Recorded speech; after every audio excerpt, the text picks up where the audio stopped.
నెల్లూరు జిల్లా బుచ్చిరెడ్డిపాలెంలో భవన నిర్మాణ కార్మికులు ఆందోళన చేశారు. తమకు న్యాయం జరిగేలా ఉచిత ఇసుక అందించాలని కొత్త బస్టాండ్ సెంటర్లో నిరసన తెలిపారు.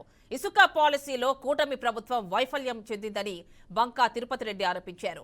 తాము పనులు లేక తీవ్ర ఇబ్బందులు ఎదుర్కొంటున్నామని భవన నిర్మాణ కార్మికులు ఆవేదన వ్యక్తం చేశారు. ఇప్పటికైనా సీఎం చంద్రబాబు స్పందించి తమకు న్యాయం జరిగేలా చర్యలు తీసుకోవాలని కోరారు. గత ప్రభుత్వం ఇచ్చింది మీరు ఇచ్చింది ఏంది? ఈరోజు దాదాపు 2 నెలల నుంచి ఇసుక లేక నానాకు ఇబ్బందులు పడుతున్నారు. ఇంతవరకు మీరు స్టేట్మెంట్లు ఇస్తున్నారే తప్ప ఎక్కడ కూడా అమలు జరిగిన దాఖలు లేవు. ఈ ఇసుక లేని కారణంగా ఎంతమంది భవన నిర్మాణ కార్మికులు 18 రకాల చేతి వృత్తులు, దాని తర్వాత మరో 10 రకాలు లింకు, ఇది చైన్ లింకు.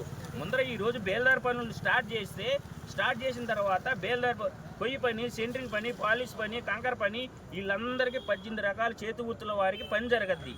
ఇది ఒక చైన్ లింకు. ఈ చైన్ లింక్ అనేది దాన్ని మీరు ఆదిలోనే తొక్కేస్తే రేపేం చేయాలి? ఇక్కడ చేసేది ఏం లేదు. మీ ప్రభుత్వం ఆదాయం కోసం, ఇసుక మీద వచ్చే ఆదాయం కోసం మీ చేతులారా మీరే గండి కొట్టుకుంటున్నారు.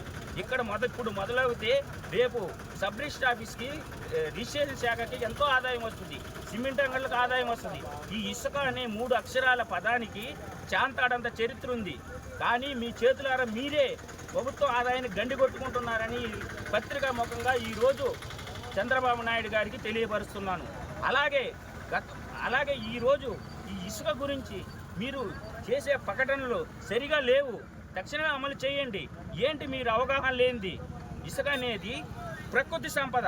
ఈ ప్రకృతి సంపద అనేది భవన నిర్మాణ కార్మికుడికి ఇసుకకి పట్టకూటి కోసం అనుసంధానమై ఉన్నది. ఇసుక